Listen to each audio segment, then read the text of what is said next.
Bonjour. J'avais envie de vous faire une conférence pour vous parler, comme d'habitude, de régénération, vous faire la leçon, vous dire à quel point il faut faire bien quelque chose ou mal quelque chose. Puis au fur et à mesure que je réfléchissais sur cette conférence, je me suis dit, finalement, quand on commence à s'intéresser au domaine de la santé, tout de suite, il y a un peu deux camps qui s'opposent. C'est un peu comme dans les westerns.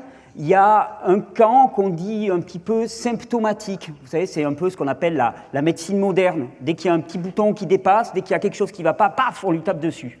Puis de l'autre côté, il y a les gentils, on va dire, c'est les hygiénistes, les gens qui s'intéressent au terrain, qui disent « mais non, mais les symptômes, le bouton, on s'en moque, c'est pas ça le problème, il faut revenir à l'intérieur ». Alors, plutôt que d'essayer d'exposer ça de façon un petit peu simpliste et manichéenne, j'ai eu une envie, c'était d'inviter deux protagonistes pour trancher ce débat une fois pour toutes. Parce que moi, là, je suis là, j'entends l'un qui me dit « Non, mais tu as un bouton, là, tu as une douleur, il faut la supprimer immédiatement. » Alors moi, je dis « Ok, d'accord, je vais la supprimer. » Puis l'autre qui me dit « Mais non, mais tu n'y penses pas, mais tu es en train de rater la cible, il faut t'occuper du terrain. » Et moi, je suis en permanence, je suis tiraillé entre les deux. Alors, en tant que juge, je me suis octroyé à un tribunal pour moi tout seul, j'ai eu envie d'appeler à la barre deux personnes. Alors, à ma gauche, j'ai monsieur Matique, symptomatique, monsieur le juge. D'accord. Alors, monsieur symptomatique, donc qui est l'accusateur, qui m'a laissé une longue liste de griefs vis-à-vis de l'individu qui se trouve à ma droite, qu'on appelle le corps humain. Donc, c'est donc le procès du corps humain que nous allons réaliser de manière à savoir une fois pour toutes ce qu'on doit penser de ces réactions parfois incontrôlables, incompréhensibles de ce dernier. Alors, monsieur symptomatique, je vais vous donner déjà la parole. Est-ce que vous pouvez nous expliquer pourquoi est-ce que vous avez demandé ce procès? Pourquoi est-ce que vous avez saisi ce tribunal? Merci beaucoup, monsieur le juge. Je vous remercie de me donner la parole. Alors, force est de constater que depuis 150 à 200 ans, la santé des hommes et leur qualité de vie va en se dégradant. Et c'est de pire en pire. Je parle de petites affections comme les rhumes, la toux, qui deviennent chroniques tous les hivers. Ça encore, c'est pas très très grave. Je parle d'éruptions cutanées, de phénomènes d'allergie. Tout de suite, ça devient un peu plus handicapant. Et puis, monsieur, moi, je vous parle aussi de la fièvre. Je vous parle des réactions auto-immunes, des réactions d'inflammation. Et tout ça, monsieur. Mais qui est-ce qui génère toutes ces réactions? C'est lui, c'est le corps humain. Parce que, je vais vous dire, monsieur le juge, il est capable de tout, ce corps humain, et surtout du pire. Mon expérience me prouve qu'il est capable du pire. Et donc, on a beau développer une armada de solutions, nous avons des laboratoires entiers qui travaillent en permanence pour essayer de contrecarrer ces plans, et cet être perfide arrive toujours à contourner tout ce que nous mettons en place. Donc, c'est pour ça que j'ai voulu saisir ce tribunal, monsieur le juge, pour qu'une fois pour toutes, nous puissions trancher et que nous puissions museler cet individu, empêcher ces réactions inappropriées. Donc, je vous demande, monsieur le juge, de vous faire une idée, à la suite de toutes les pièces que je vous ai déposées, de manière à savoir si, une fois pour toutes, nous pouvons mettre cet sinistre individu hors d'état de nuire. Effectivement, ça me paraît assez lourd comme grief. Alors, monsieur le corps humain, qu'est-ce que vous avez à répondre? D'ailleurs, je remarque que vous n'avez pas d'avocat pour vous défendre. Ah oui, effectivement, bonjour monsieur le juge. Je suis ravi d'être présent à ce tribunal. Ça va être pour moi une chance d'expliquer un petit peu la situation et d'expliquer ce à quoi je dois faire face. Ouais, j'aurais bien demandé au système immunitaire de me défendre, mais il était pris sur d'autres théâtres d'opération. Donc voilà, je vais me défendre tout seul. À votre guise. Je crains que ça tourne au carnage, mais à votre guise, si vous pensez vous défendre tout seul. Alors, monsieur symptomatique, L'accusation, j'ai une longue liste. Est-ce qu'on pourrait reprendre point par point, s'il vous plaît? Alors, on commence, vous m'avez mis le rhume. Oui, effectivement, monsieur le juge, rhume dit comme ça, on se dit c'est pas si grave que ça. Mais est-ce que vous imaginez, tous les hivers, ces milliers d'individus qui ont le nez qui coule, la tête qui est remplie, qui leur lance, qui leur fait mal. Est-ce que vous imaginez les pertes en termes de productivité, de rentabilité, l'irritabilité des personnes? Alors, un petit rhume comme ça, anodin, ça vient de quoi? Ça vient de celui-là. Ça vient de ce corps qui n'arrête pas de générer des écoulements, on ne sait pas pourquoi. Et donc, finalement, nous développons des médicaments de plus en plus puissants, mais il n'empêche, on voit que ça reste difficile pour nous d'endiguer ces phénomènes. Donc ça, c'est mon premier grief. Il paraît anodin comme ça, et pourtant, j'aimerais bien qu'une fois pour toutes, on interdise à cet individu de créer des écoulements nasaux, parce que ça rend notre vie impossible. Oui, c'est vrai. Moi, j'ai déjà été enrhumé, effectivement, et ce n'est pas quelque chose de particulièrement agréable. Alors, qu'est-ce que vous avez à nous répondre?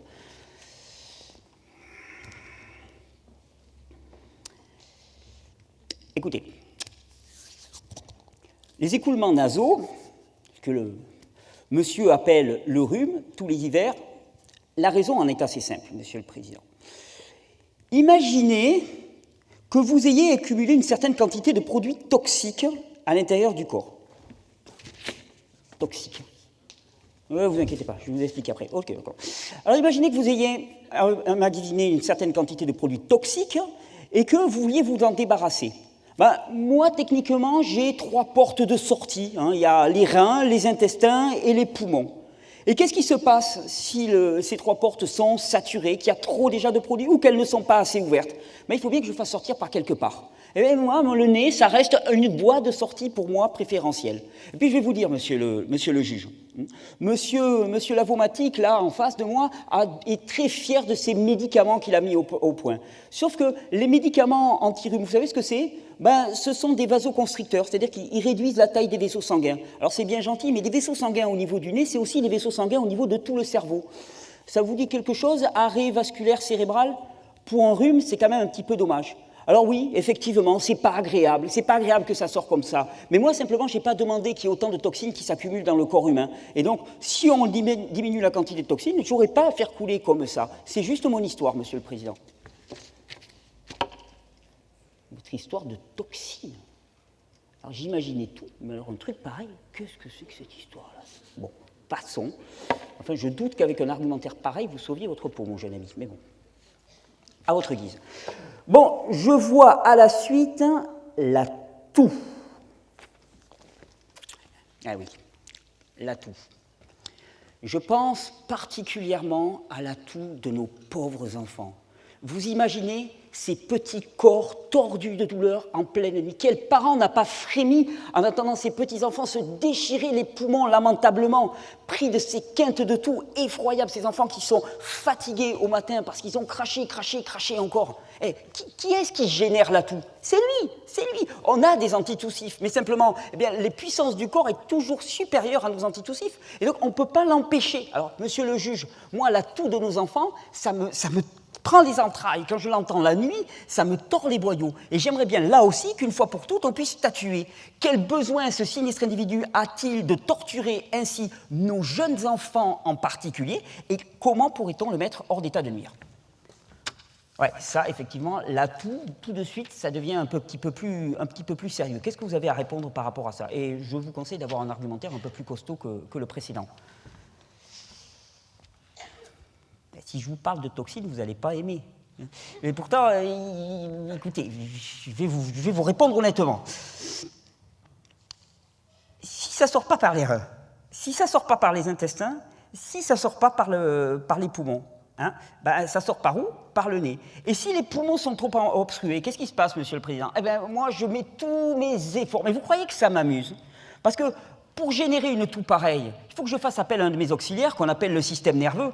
Et le système nerveux, quand on le sollicite, ça a un coût. Ça a un coût et je ne peux pas me permettre de le solliciter n'importe comment. Et donc, moi, si de moi-même je pouvais l'éviter, je ne générerais pas ces toux chez ces enfants. Simplement, quand la voie pulmonaire est complètement obstruée, comment est-ce qu'on fait? On crache. On crache tout ce que l'on peut avoir qui s'est accumulé, ces produits toxiques qui sont accumulés dans les poumons. Donc, oui, bien sûr, monsieur le juge, je vais vous sortir la même explication, parce que c'est toujours et simplement cela. C'est une obstruction au niveau des poumons qui fait que l'enfant s'étouffe. Et moi, qu'est-ce que je fais?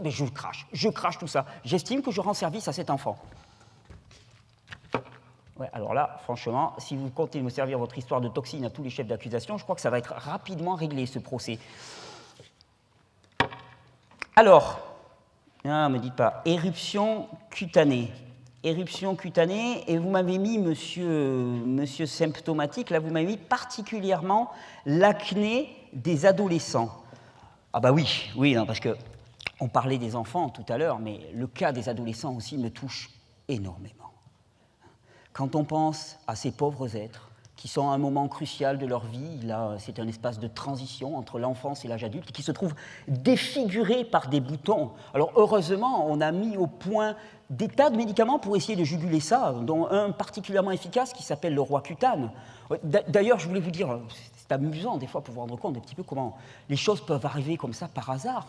Le Roaccutane, on ne l'avait pas du tout mis au point pour ça, monsieur le juge. On l'avait mis au point pour lutter contre le cancer. Puis ça ne marchait pas du tout pour le cancer. Par contre, on s'est rendu compte que les cancéreux ne guérissaient pas, mais qu'ils avaient moins de boutons. Alors, ils étaient toujours aussi cancéreux, mais ils avaient moins de boutons. On s'est dit, on va l'utiliser pour guérir les phénomènes d'acné. Mais ça, l'acné, monsieur le Président, ça peut pourrir la vie d'un enfant. Ça en conduit même jusqu'au suicide. Suicide pour un adolescent qui se retrouve défiguré, mis à l'index de tout son groupe d'amis.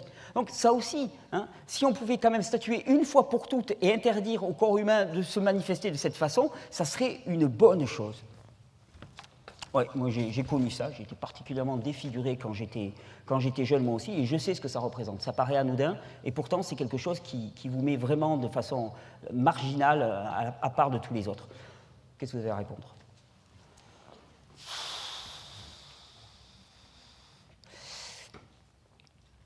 Le problème d'acné. Bon, la peau, quand ça sort par la peau, monsieur le Président, vous n'avez pas aimé, mais la peau, entre nous, quand on se discute comme ça, quand on se tape la bavette entre les organes, on appelle ça le troisième rein. Elle n'aime pas la peau qu'on appelle comme ça, on appelle ça le troisième rein. C'est-à-dire que quand les deux reins sont saturés, qu'ils n'en peuvent plus, ça sort par la peau. Et alors, pour les adolescents, effectivement, qu'est-ce qui se passe ? Eh bien, il y a les glandes sébacées qui sont bloquées. Alors, c'est vrai que j'ai ma responsabilité. Et au début, quand on devient adolescent, il y a un système qui produit les hormones et il démarre de façon un petit peu anarchique. Là, j'avoue que j'ai un peu ma part de responsabilité. Et à ce moment-là, eh bien, ces hormones conduisent à un blocage de ce qu'on appelle les glandes sébacées. Sauf que, pourquoi est-ce que ça s'infecte sur ces glandes sébacées, monsieur le Président ? Ça s'infecte simplement parce qu'il y a des produits toxiques. Ouais, un ami à moi disait toujours, il n'y a pas de maladie qui se développe dans des tissus sains. Alors on aura beau bloquer les glandes sébacées, s'il n'y a pas de produits toxiques au niveau de la peau, à ce moment-là, il n'y aura pas d'infection et il n'y aura pas d'acné. Non, alors, je vous arrête tout de suite. Produits toxiques pour la toux, produits toxiques pour le rhume, produits toxiques pour les éruptions cutanées. On ne va pas aller bien loin avec ça.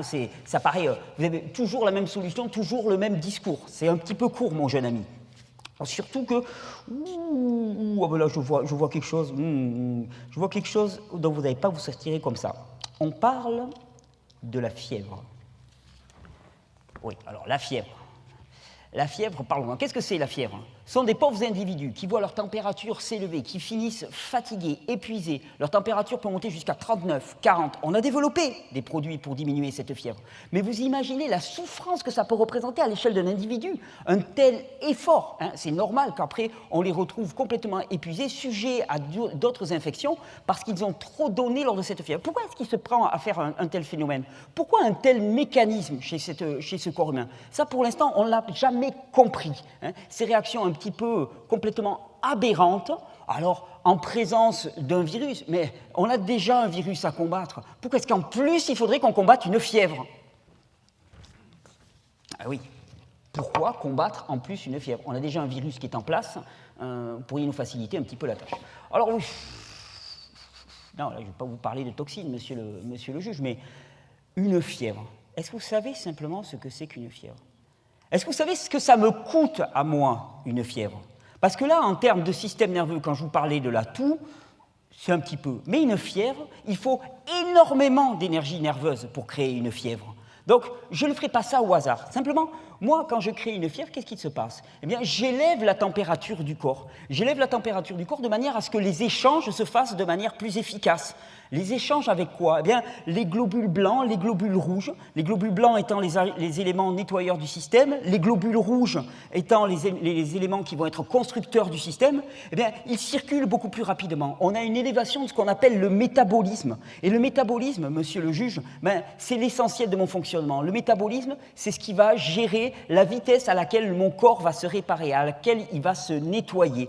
Et donc, la fièvre, elle répond à une finalité. Je ne fais pas ça au hasard. Et effectivement, si monsieur symptôme machin chose là ben, me contrecarre mes plans en permanence, l'opération qui consistait eh bien, à annihiler tous les produits toxiques par une élévation de la température n'a pas lieu. Alors effectivement, on ne se comprend pas. Effectivement, monsieur symptomatique ne comprend pas à quel point cette fièvre est un mécanisme adaptatif pour moi. C'est un mécanisme qui a été parfaitement pensé de manière à permettre un nettoyage et une réparation des tissus idéal. Et donc, il ne demande rien, ce processus. Il demande juste à être accompagné.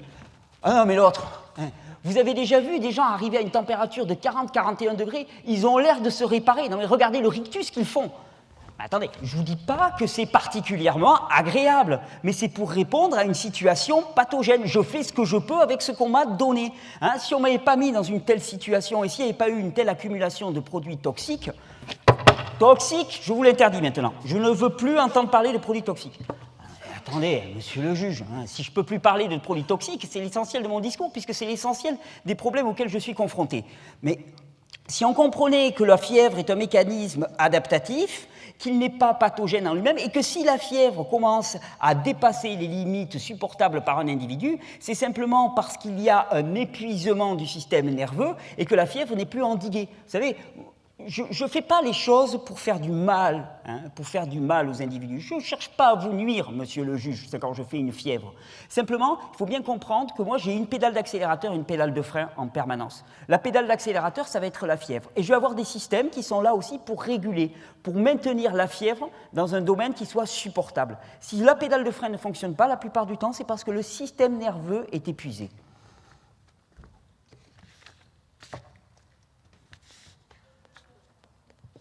Pédale de frein, après les toxines, c'est de mieux en mieux.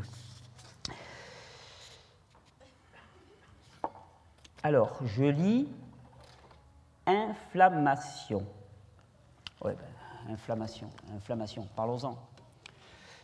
Monsieur le juge, n'avez-vous pas mal aux articulations? Je vous ai vu tout à l'heure venir à cette estrade un petit peu en claudiquant. Vous savez ce que c'est que l'inflammation au niveau des articulations.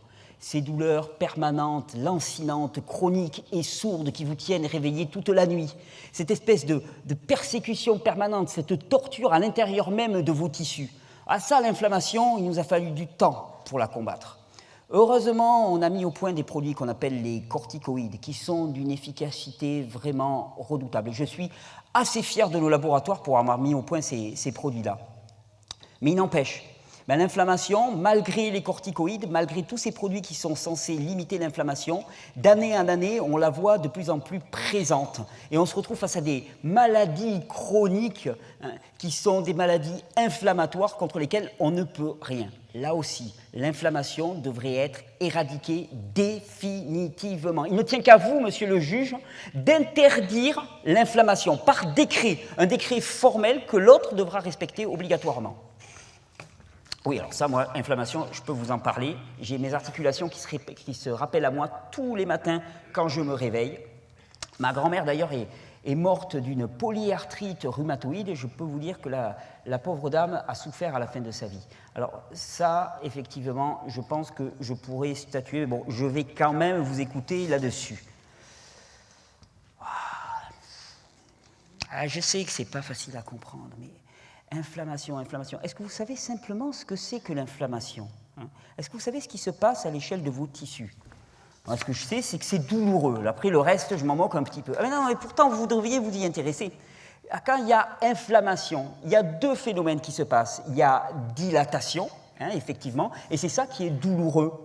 Ça gonfle. Ça gonfle pourquoi, monsieur le juge? Parce que vos tissus, ils sont faits d'une sorte de maillage de minéraux, et qu'en distendant les tissus, eh bien, on laisse un passage beaucoup plus grand pour les globules blancs et les globules rouges, les éléments nettoyeurs et les éléments réparateurs de tout le système. Quand il y a inflammation, c'est qu'il y a nécessité de réparation. Alors effectivement, vous n'avez pas aimé, je vais encore vous parler de ma pédale d'accélérateur et de ma pédale de frein. J'ai une pédale d'accélérateur qui s'appelle l'inflammation. Et puis, j'ai une pédale de frein. Enfin, normalement, l'inflammation, elle ne devrait pas aller sans être limitée. Sauf que la pédale de frein, en ce moment, elle est de plus en plus molle. Et vous savez pourquoi, Monsieur le Président? À cause de l'épuisement. Alors après les toxines, maintenant, c'est l'épuisement. Ben oui, l'épuisement, parce que je vais vous expliquer. Il y a une hormone dans le corps qu'on appelle le cortisol. Le cortisol, d'ailleurs, qui est transformé en cortisone. Et Monsieur Symptomatique la connaît bien, la cortisone. C'est lui qui m'a piqué l'idée. Il n'a rien inventé, c'est juste un copieur. Moi, je produis de la cortisone. La cortisone, j'en produis des quantités extrêmement adaptées en temps réel à l'inflammation, de manière à réguler et à maintenir toujours l'inflammation à son niveau juste supportable. Sauf que le cortisol, il est produit par deux petites glandes qu'on appelle les glandes surrénales. Et ces glandes surrénales, elles sont fortement impactées par les situations d'épuisement et de stress. Ce qui veut dire que si vous êtes épuisé, à ce moment-là, vous n'allez plus produire assez de cortisol et donc de cortisone. Et moi, je vais lancer l'inflammation et au moment où je vais vouloir freiner, il ne va plus rien avoir. Ma pédale de frein ne va agir sur rien. Et c'est vrai qu'à bien vous écouter quand même, la dernière fois que j'ai eu un épisode inflammatoire majeur, c'était suite à une période où j'avais beaucoup travaillé. Ça fait sens ce que vous me dites, votre jeune ami. Allons bon, que de fadaise, hein. Vous êtes fatigué. On est fatigué, alors on a une inflammation. Non mais monsieur le juge, ne vous laissez pas berner par un tel argument. Heureusement qu'on a les corticoïdes. Et puis, de toute façon, il le dit bien lui-même. On s'est inspiré de lui. On n'a rien copié, on s'est inspiré. Pour une fois qu'il avait une bonne idée, le corps humain, on a pris cette bonne idée, la cortisone, on a créé des corticoïdes, et puis là, je peux vous dire que l'inflammation, on l'éradique complètement. Mais oui, mais c'est ça le problème. C'est ça le problème, c'est que Monsieur Symptomatique ne connaît pas la demi-mesure. Moi, les quantités de cortisone, je les régule très finement, en temps réel, de manière à maintenir l'inflammation juste nécessaire. L'inflammation est un processus adaptatif réparateur, Monsieur le juge. Et donc, si on fait comme Monsieur Symptomatique, c'est comme tirer le frein à main à 220 sur l'autoroute.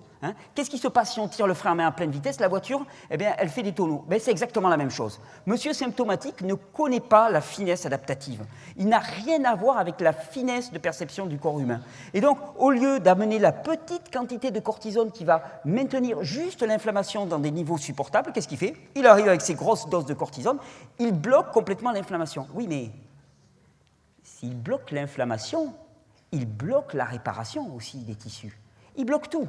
Rien ne se fait au niveau articulaire. Et qu'est-ce qui va s'en suivre? Dégénérescence sur dégénérescence sur dégénérescence. Monsieur le juge, effectivement, je suis content de pouvoir m'exprimer à ce tribunal, parce que j'aimerais donc qu'on comprenne une fois pour toutes à quel point je suis en train de répondre de manière parfaitement adaptée à la toxicité qui encombre votre corps. Bon, toxicité. Bon, je retiens quand même votre argument, là, cette histoire de fatigue, ça me paraît intéressant. En tout cas, ça parle avec mon expérience. Il nous reste un dernier chef d'accusation, et non des moindres. On parle de maladies auto-immunes. Elles sont en explosion actuellement. Et là, je ne vois pas comment vous allez pouvoir sauver votre peau. Monsieur Symptomatique, à vous la parole. Oui, maladie auto-immune. Le système immunitaire commence à délirer complètement et à attaquer ses propres organes. Alors là, si le corps humain plaide la légitime défense contre des espèces d'hypothétiques toxines liées à un état de fatigue ou autre fadaise, je ne vois pas comment ça va passer. Le système immunitaire, c'est vous ça pourtant le système immunitaire, ne mentez pas, c'est vous. Mais vous attaquez vos propres organes. Alors, je ne vais pas aller plus loin. Qu'est-ce que vous pouvez dire pour vous défendre ?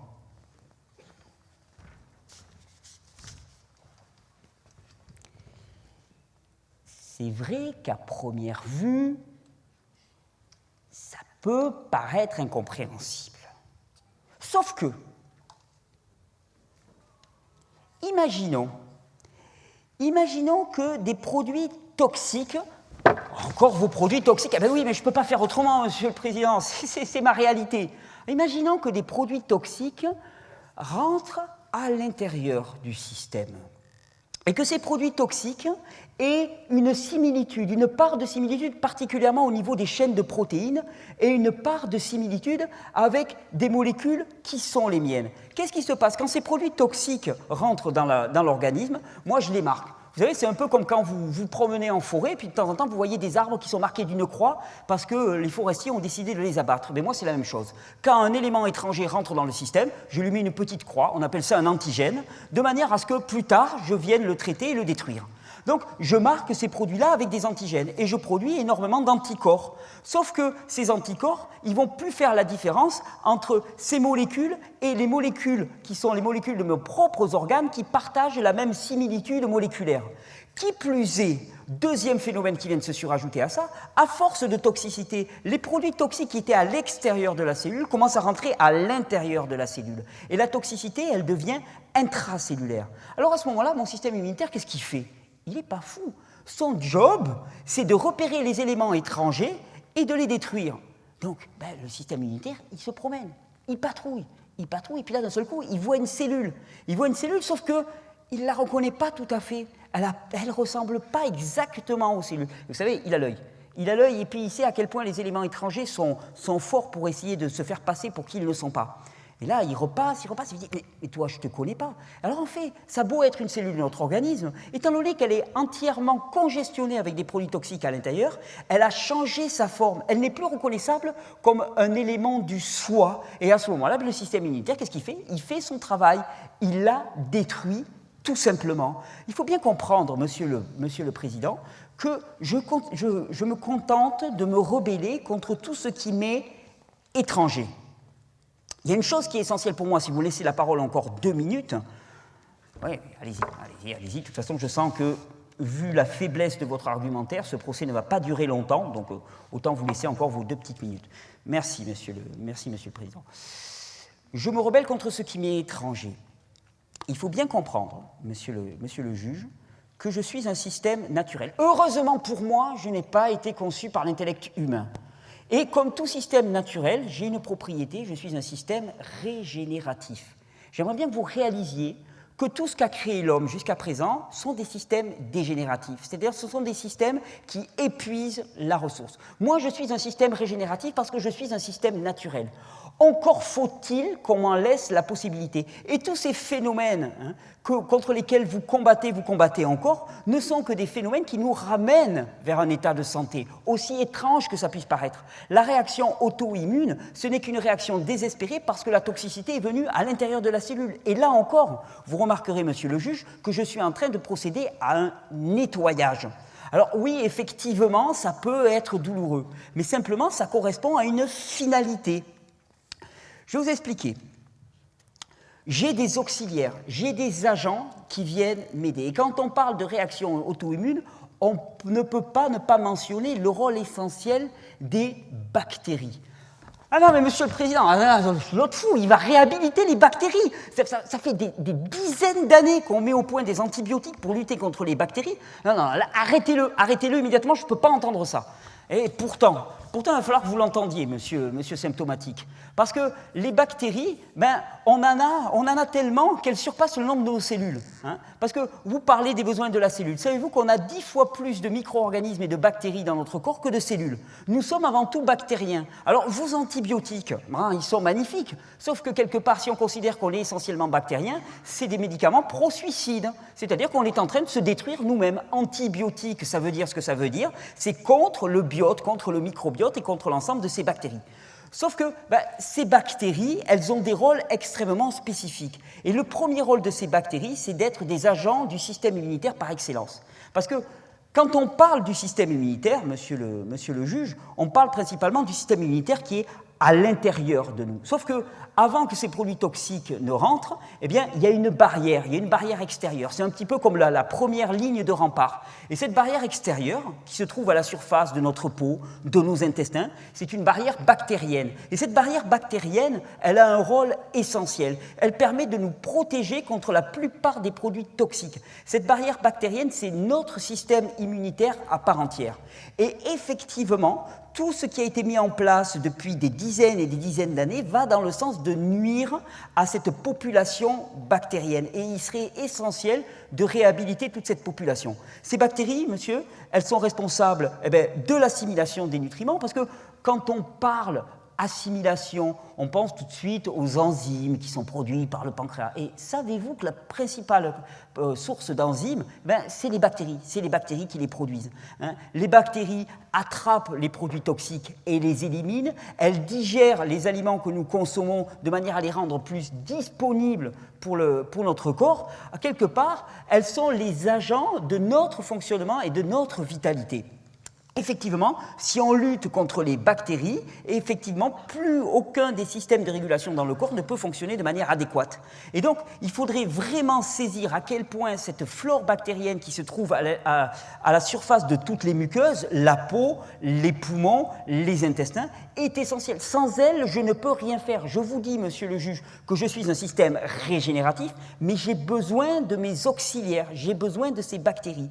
Et souvent, on dit, il faut que tu te nourrisses de manière adéquate. Moi, j'aurais tendance à vous dire, choisissez une alimentation qui va nourrir vos bactéries de manière adéquate. Et vos bactéries vous nourriront. Parce que nous ne pouvons pas nous passer de ces agents-là qui sont les agents médiateurs entre nous et le monde extérieur. Sauf qu'on a appris à les détester, à les rejeter, à les pourchasser et à les supprimer. Et c'est là l'erreur fondamentale de notre biologie actuelle, monsieur le juge. C'est d'avoir détesté et d'avoir méprisé ce monde des bactéries. D'ailleurs, ce monde des bactéries, on l'a découvert récemment. Vous savez qu'il y a encore 25-30 ans, on ignorait tous de sa responsabilité dans des processus aussi complexes que la sécrétion des neurotransmetteurs, sérotonine, dopamine, la production d'enzymes, à quel point ça régulait notre humeur, notre fonctionnement métabolique, notre taille, notre développement musculaire, et à quel point tous ces facteurs essentiels de notre vie étaient conditionnés par notre système bactérien. Étrange aussi, histoire. Étrange. Effectivement, moi, les bactéries, c'est plutôt quelque chose que j'ai eu tendance à rejeter et contre lesquels on m'a toujours dit de lutter. Il fallait que je me nettoie les mains scrupuleusement chez moi dans mon enfance. Je ne la sens pas, votre histoire de bactéries. Je le sens d'autant moins qu'on sait très bien qu'il y a des bactéries pathogènes qui deviennent extrêmement agressives pour le corps. Excusez-moi, mais quand on parle de staphylocoque, quand on parle d'Escherichia coli, par exemple, quand on parle de salmonelle, on ne parle pas d'aliments qui sont positifs pour le système. Mais non, mais bien sûr. Mais vous faites de 3 petits cas une généralité. Il y a des bactéries pathogènes, je le sais très très bien. Il y a toujours des renégats dans toutes les bandes. Mais les bactéries qui sont propres à votre système sont là pour vous en protéger. Ces bactéries pathogènes ne sont qu'une rareté. L'entièreté des bactéries n'est pas pathogène pour votre organisme, monsieur le juge. Et ça serait quelque chose d'essentiel à réhabiliter. Si ce procès pouvait servir à ça, ça serait déjà une bonne chose. Ouais. Et vous me parliez de nourrir mes bactéries. Alors là, je ne vois pas. Pour l'instant, c'est déjà assez compliqué de me nourrir comme ça actuellement. Je lis des articles dans tous les sens. Il faudrait se nourrir d'une certaine manière. Il y a même des fous furieux là, sur YouTube là, qui font des vidéos où ils ne mangent que des carottes. Donc, qu'est-ce que vous voulez que je fasse avec ça? Mais alors, nourrir mes bactéries, si en plus il faut que je demande à mes bactéries ce qu'elles veulent manger, là, je ne vois pas. Eh oui, monsieur le Président, effectivement, il va falloir qu'on parle de nourriture. Et je crains que ça passe difficilement. Vous allez voir, monsieur le Président, il va s'attaquer à la nourriture, il va s'attaquer au cassoulet, il va s'attaquer à notre bonne vieille gastronomie française. Non, attendez, les bactéries, la nourriture, je ne laisserai pas ça devant un tribunal, je ne laisserai pas passer, monsieur le Président. Comme si la nourriture avait quelque chose à voir avec l'état de santé. Mais ça se saurait tout de même, ça se saurait. Soyons réalistes, monsieur le juge. La nourriture, c'est la nourriture. Régalons-nous de bons petits plats, profitons-en un maximum en attendant la mort, et en plus, ne posons pas des règles alimentaires extrêmement draconiennes là où il n'y a pas besoin. Nous avons les médicaments, il suffit que cet individu cesse de se rebeller et d'agir de façon complètement aléatoire, et à ce moment-là, je pourrai faire mon travail, et vous pourrez manger tranquillement les plats que vous aimez. Oui, effectivement, si vous pensez réformer mon alimentation, vous êtes mal parti. Je suis issu d'une famille gersoise dans laquelle l'alimentation joue une très grande responsabilité et la cuisine de ma mère et de ma grand-mère n'est pas à questionner. Elle a assuré à mes aïeux et à mes grands-parents une santé parfaite. Donc mon jeune ami, là, je crois que vous êtes mal parti. Vous ne vouliez pas commencer à nous faire grimper aux arbres et gratter la terre, non? Ben non, pas grimper aux arbres et gratter la terre, Monsieur le Président. Mais écoutez, soyons clairs. Je comprends qu'actuellement, les discours sur la diététique soient extrêmement perturbants parce qu'on entend telle école de diététique qui vous dit il faut manger ceci, il faut manger cela. Et puis ils sont tous à trouver une tribu perdue au fin fond du Pacifique ou en haut de l'Himalaya qui se contente de consommer que tel type d'aliments et qui n'a aucun problème de diabète, d'obésité, de maladies auto-immunes et qui va parfaitement bien avec un développement physique et moral excellent. Et donc, on trouve des études qui justifient tel régime ou tel régime. Alors, moi, j'ai envie de vous dire, monsieur le juge, faisons plus simple, voyons ce qui unit ces régimes. Et ce qui unit ces régimes, ce n'est pas cette espèce de guerre illusoire des macronutriments. Moi, je mange que des lipides, moi, je mange que des sucres, moi, je mange que des patates. Ce n'est pas ça le problème, monsieur le Président. Le problème, ce n'est pas les macronutriments, c'est ce qu'on appelle les micronutriments. Micronutriments, j'ai jamais vu ça dans une recette, moi, les micronutriments. Ben non, bien sûr que vous ne voyez pas ça dans les recettes. Les micronutriments, c'est les vitamines, les minéraux, les facteurs antioxydants que vous allez trouver dans votre alimentation. Et c'est ça qui fait cruellement défaut. Et c'est ça qui est commun à toutes ces populations qu'on va chercher à l'autre bout de la planète pour les citer en exemple. C'est pas le fait qu'ils mangent simplement de la patate douce ou simplement qu'ils mangent des avocats ou que serais-je encore. C'est simplement qu'ils ont une alimentation qui est extrêmement riche en micronutriments. Nous sommes une civilisation qui est carencée en micronutriments et qui est pléthorique en macronutriments. Sauf qu'on a oublié une chose, c'est que pour que le corps fonctionne de manière adéquate, pour que je puisse réaliser mes fonctions, il me faut des micronutriments. Il m'en faut des macros, mais il me faut des micronutriments. Il me faut des vitamines, il me faut des minéraux. Il m'en faut d'autant plus que j'ai à lutter contre un phénomène qui s'appelle l'acidité. L'acidité. L'acidité de quoi? Mais l'acidité du milieu. Non, mais l'acidité du milieu. Mais quel milieu? C'est quoi le milieu? Le milieu, monsieur le juge, le milieu, pour faire simple, c'est votre corps. Hein. C'est les organes considérés dans leur ensemble. Mais effectivement, il y a des produits qui vont venir acidifier ce milieu. Et il y en a d'autres qui vont venir, à l'inverse, alcaliniser. Et attendez, monsieur le Président, ne croyez pas que je fasse deux catégories un petit peu manichéennes. Il n'y a pas les méchants et les gentils. Ce qui acidifie n'est pas mal. Simplement, comme toute chose dans la vie, il faut que ça soit en équilibre. Alors, moi, ce que j'ai envie de demander à ce tribunal, c'est qu'on puisse considérer un peu les processus qui sont acidifiants dans le corps humain et qu'on puisse les contrebalancer de manière adéquate avec des processus alcalinisants. Ça ne me dit toujours pas ce que je vais manger. Non, je sais bien, mais bon, j'aimerais bien que vous soyez un petit peu plus précis avec vos histoires. Mais acidifiant, alcalinisant, qu'est-ce qu'il va nous trouver? Il est en train de vous balader, monsieur le juge, il est complètement en train de vous balader, il essaie de sauver sa peau, mais c'est en vain, c'est complètement en vain. Alors, non seulement il essaie de sauver des bactéries, après il veut vous supprimer votre nourriture, et vous ne laissez pas faire, monsieur le juge. Je vois exactement ce qu'il est en train de faire, je connais cet individu, je l'ai déjà vu plusieurs fois, et chaque fois il essaye comme ça de nous enfumer avec ses arguments qui tiennent d'une espèce de vitalisme hypothétique. Alors, écoutez, je vais quand même, j'aimerais bien écouter ce qu'il a à dire. Tant qu'il ne me parle pas de bananes et de carottes, tout va bien pour moi. Alors, vous me disiez qu'il y avait des processus acidifiants et alcalinisants. Allez-y, je vous écoute. Je vous donne 5 minutes. Oui, monsieur, il y a des processus acidifiants et alcalinisants. Alors, avant de passer à la liste, j'avais quand même envie de vous montrer à quel point c'était important. Ce qui est acide, dans notre vie, et je ne parle pas simplement dans notre alimentation, ce qui est acide a tendance à détruire, à ronger. Tout ce qui est acidifiant va être lié à des processus qu'on dit cataboliques, de destruction. Ce qui est acidifiant va aussi amener à des modifications des bactéries, c'est-à-dire que les bactéries dans un certain milieu vont se transformer si ce milieu, si cet ensemble d'organes devient plus acide. C'est pour ça que l'équilibre acide-alcalin à l'intérieur de mon corps, eh bien, il est essentiel et il s'agit que je puisse le réguler en permanence. Alors, qu'est-ce qui est acide? On va commencer par qu'est-ce qui est alcalin, parce que sinon je sens que ça ne va pas passer.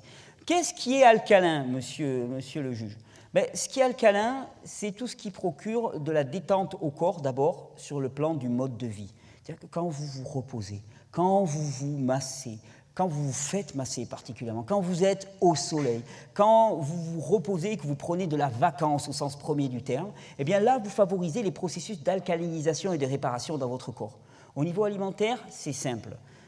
Tout ce qui est végétal, fruits et légumes, globalement, crus particulièrement, monsieur le juge, va être alcalinisant. Oula, je sens mal partie votre histoire. Si je comprends bien, je le sens très très mal pour vous. Le cassoulet ne va pas rentrer dans cette catégorie-là. Non. Mais ce n'est pas dire qu'il faudrait le supprimer de manière totale. Ce que je veux prêcher là, c'est de trouver un équilibre, monsieur le Président. Le cassoulet, vous faites ce que vous voulez. Mais par contre, force est de constater que dans notre vie, il y a aussi énormément de produits acidifiants. Alors, produits acidifiants, dans l'alimentation, tout ce qui n'est pas fruits et légumes. Je sais que ça peut paraître un peu caricatural, et pourtant c'est ça. Il se trouve que tout ce qui n'est pas fruits et légumes est acidifiant. Deuxièmement, le stress. Le stress, les rythmes de travail, les rythmes de vie qui ne respectent pas nos besoins physiologiques, la fatigue, sont des facteurs extrêmement acidifiants. La colère, l'agressivité sont des facteurs extrêmement acidifiants. Les rayonnements électromagnétiques, les ondes des téléphones portables auxquels vous êtes soumis en permanence sont des facteurs extrêmement acidifiants pour le corps. Donc vous comprendrez pourquoi ces facteurs acidifiants étant un petit peu le témoignage de notre époque moderne, je vous pousse fortement à aller chercher de façon délibérée des facteurs alcalinisants. Donc, moi, votre cassoulet, quelque part, monsieur, j'en ai rien à faire de votre cassoulet. J'ai envie de vous dire, faites d'abord une base de produits alcalinisants. Votre cassoulet, vous en occuperez après. L'important, c'est d'avoir une base suffisante de minéraux et de produits alcalins pour que moi, je puisse gérer à partir de ces minéraux, je puisse gérer l'équilibre acido-basique et que je fasse en sorte que les processus de destruction dans le corps ne soient pas prépondérants. Parce que si les processus de destruction sont prépondérants, qu'est-ce qui se passe? Eh bien, il se passe des douleurs au niveau articulaire. Il se passe des déminéralisations, de la perte de masse osseuse, on appelle ça de l'ostéoporose. Il se passe des déficiences dans le système nerveux, parce que moi j'ai besoin de minéraux pour que mon système nerveux fonctionne de manière adéquate. Et donc le système nerveux ne peut pas fonctionner s'il n'y a pas suffisamment de minéraux. Il se passe des tissus qui commencent à lâcher. Vous avez entendu parler de ces ruptures d'anévrisme au niveau des vaisseaux sanguins. Mais pourquoi est-ce qu'il y a des ruptures d'anévrisme, monsieur? Simplement parce qu'il n'y a plus assez de minéraux et que les vaisseaux sanguins, ils lâchent, ils deviennent poreux, tout simplement. C'est pour ça que j'en appelle vraiment à une réforme de nos habitudes de vie, non pas simplement de notre alimentation, mais à une réforme de nos habitudes de vie, de manière à mettre en avant des facteurs de réparation et d'alcalinisation. Non pas supprimer les facteurs acides, parce que de l'acide, on en produit en permanence. Quand vous réfléchissez, monsieur, vous produisez de l'acide phosphorique. C'est pour ça qu'on dit phosphorer. Vous produisez de l'acide phosphorique. Et quand vous contractez vos muscles, vous produisez de l'acide lactique. Donc, obligatoirement, il y a production d'acide. Il ne s'agit pas de rejeter cela. Le but n'est pas de rester couché dans son lit sans rien faire de la journée. Ce n'est pas ça. Mais par contre, il faut les contrebalancer. J'ai besoin de matériaux pour pouvoir contrebalancer cette acidité. Sinon, je ne peux rien faire. Je suis un système régénératif, mais il faut m'en donner les moyens, monsieur le juge.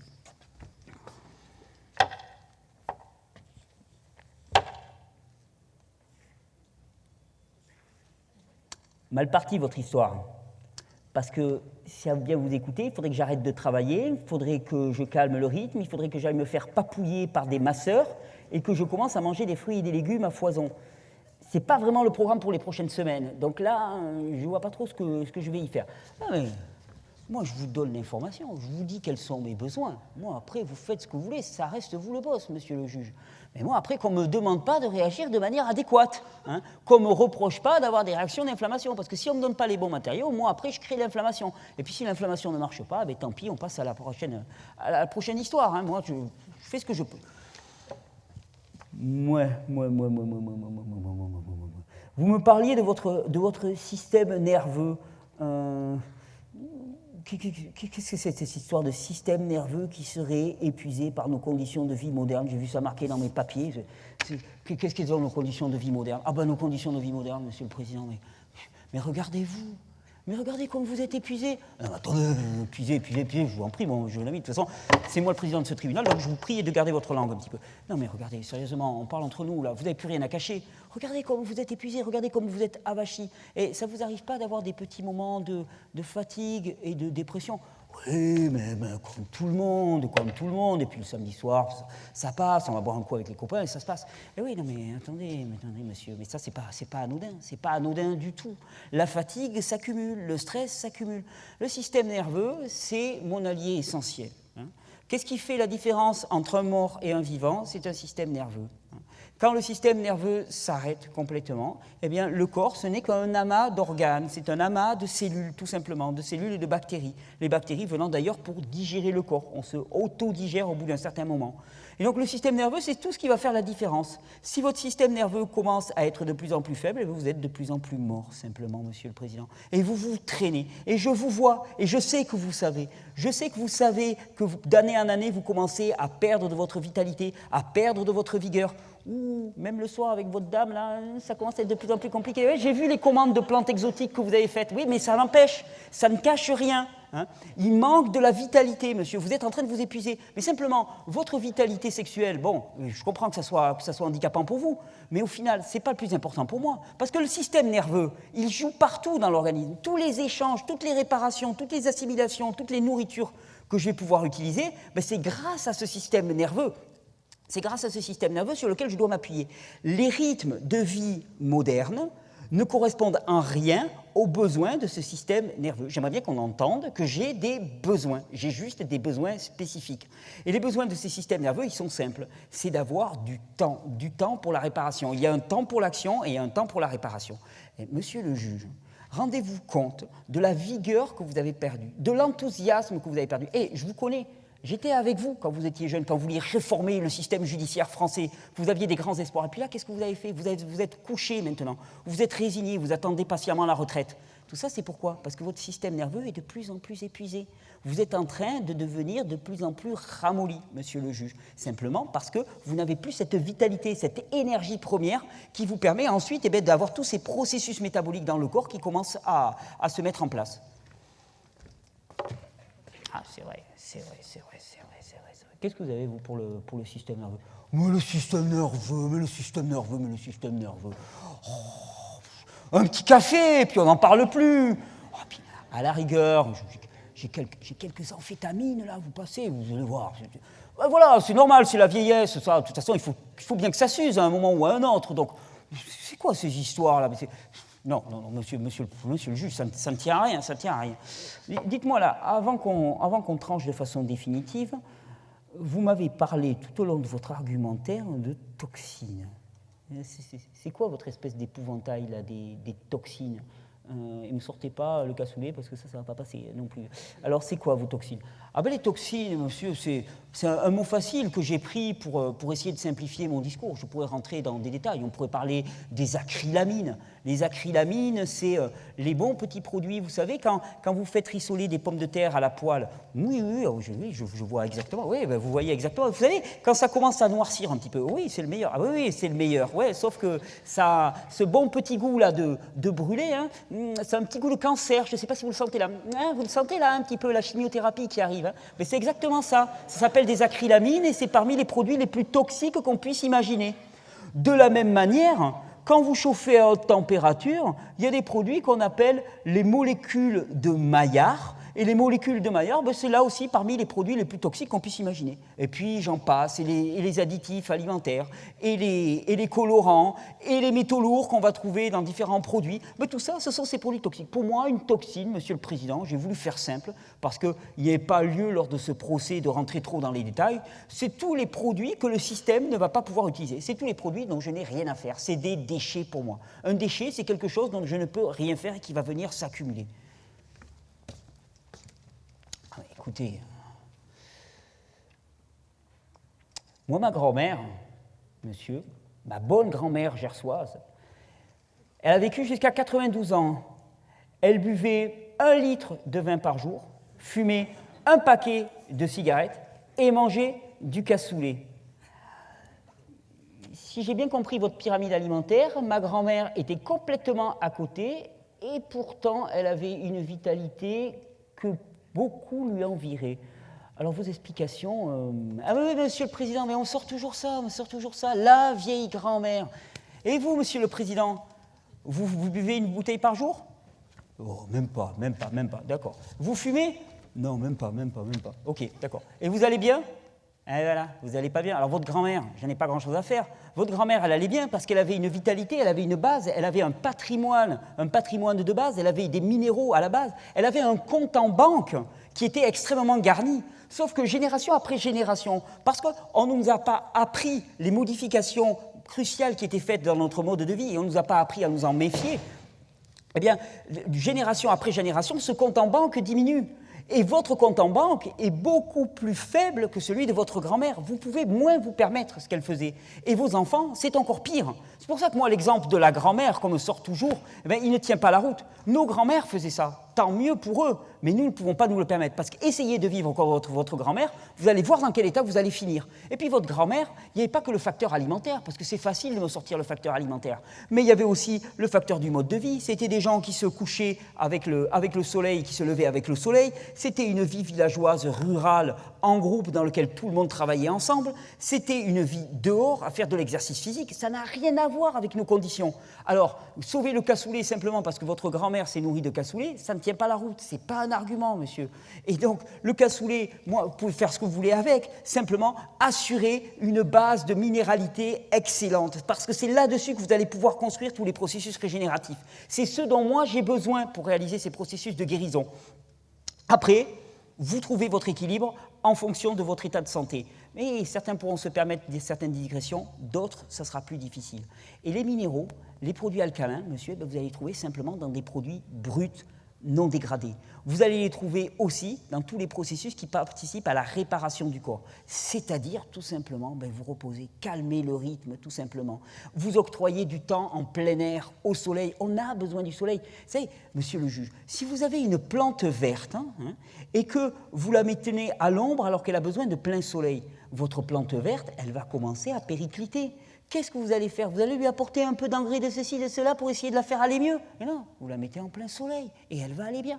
Moi, je demande juste qu'on me mette en plein soleil, qu'on me nourrisse avec des aliments qui sont adéquats pour mon fonctionnement et qu'on me laisse tranquille faire mon travail.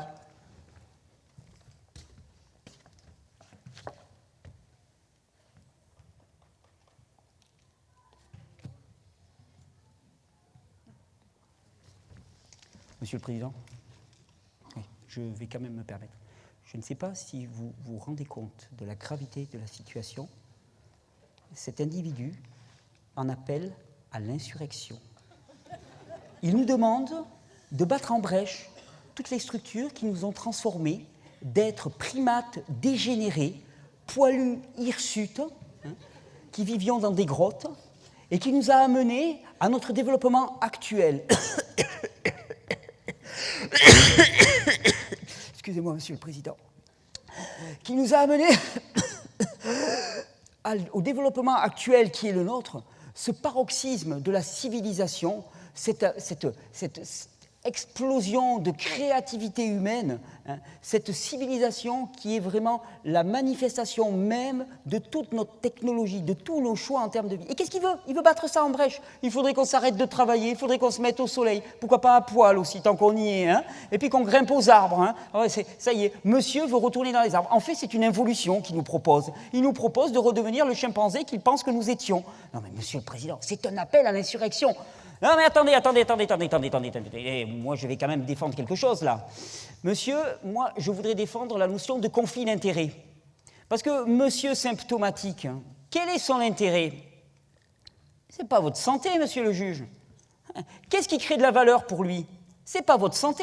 Si on avait un système de santé sur lequel la valeur était indexée sur l'état de santé des individus, alors là, moi, je voudrais bien. Parce que le challenge, ce serait qu'on soit le plus en bonne santé. Mais la valeur, elle est indexée sur notre maladie. Plus on est malade et plus on crée de la valeur, plus on crée de la richesse économique. Donc moi, je dépose une demande pour conflit d'intérêts.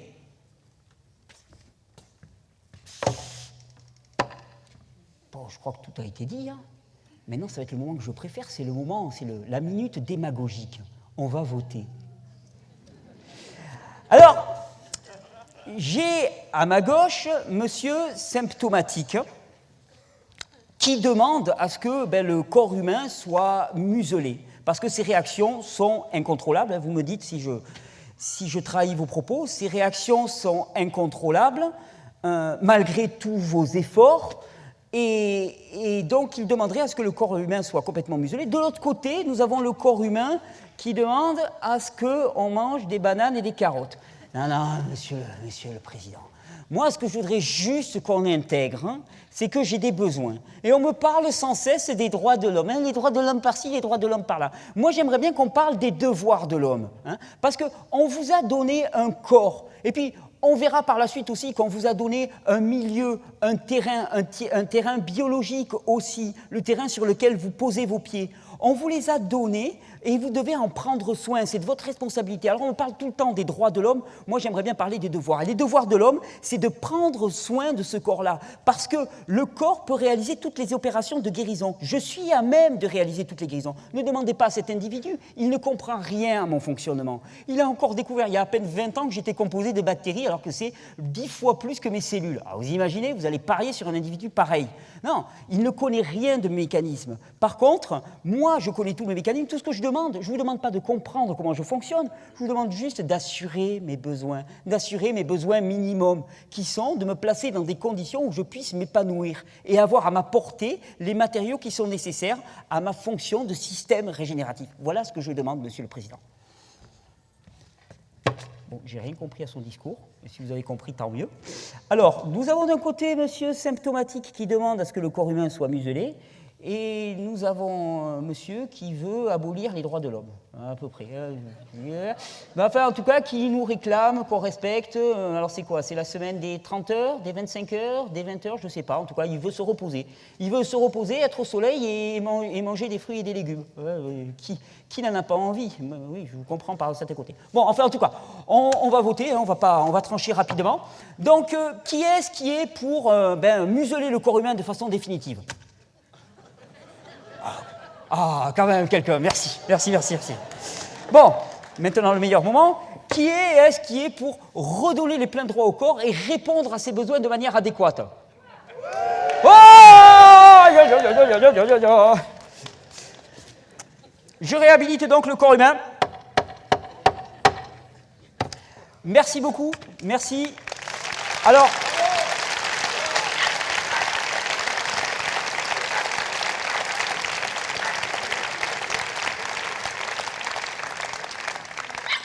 J'espère que vous l'aurez compris, il n'est pas question pour moi de stigmatiser telle ou telle personne ou telle catégorie d'individus, ni telle ou telle classe socio-professionnelle. Ce n'est pas du tout mon but. Le but était de mettre un petit peu en opposition deux états d'esprit. Deux états d'esprit qui sont, je pense, et on le verra dans le discours d'Éric Escoffier par la suite, qui sont deux états d'esprit qui s'opposent dans ce monde. Un regard qui tend à supprimer toute manifestation, à l'éradiquer, et on pourrait le voir au niveau de la physiologie humaine, on peut le voir au niveau de l'agriculture, de la biologie, du fonctionnement des sols, on peut le voir au niveau social aussi. Toute manifestation est réprimée, il s'agit surtout qu'on ne fasse pas de bruit, il s'agit d'être lisse le plus possible. Et puis de l'autre côté, quelque chose qui s'intéresse aux vrais besoins des systèmes et qui essaye d'y répondre de manière adéquate, en se disant finalement qu'il ne s'agit pas tant de comprendre comment cela fonctionne, mais qu'il s'agit de connaître les bonnes conditions pour que cela fonctionne. Donc, en aucun cas, je ne ciblais une personne en particulier, mais plutôt un état d'esprit. Cet état d'esprit, on peut tous passer de l'un à l'autre. Et c'est pour ça que je vous encourage aussi à considérer toute personne qui serait face à vous avec un état d'esprit qui ne correspond pas à celui qui vous paraît aller dans le bon sens, à le considérer comme un territoire à conquérir. Non pas lui à détruire, mais plutôt sa mentalité à faire évoluer, lui permettre de faire évoluer sa mentalité. Et donc, cet état d'esprit symptomatique, je pense que c'est l'état d'esprit qui concourt finalement à ce qu'il y ait énormément de dysfonctionnement et de dégénérescence dans notre monde actuellement. Et le gros challenge, c'est de faire passer doucement ce monde d'un système dégénératif symptomatique à un système régénératif, ce qu'il est. Il l'est déjà par essence. Et c'est pour ça que je vais donner la parole maintenant à Éric Escoffier, parce que avant le terrain biologique, avant le terrain de notre propre corps, il y en a un qui est beaucoup plus important. C'est le terrain sur lequel on pose nos pieds. Parce que sans ce terrain-là, notre terrain biologique, il ne fonctionne pas. Je vous remercie pour votre écoute.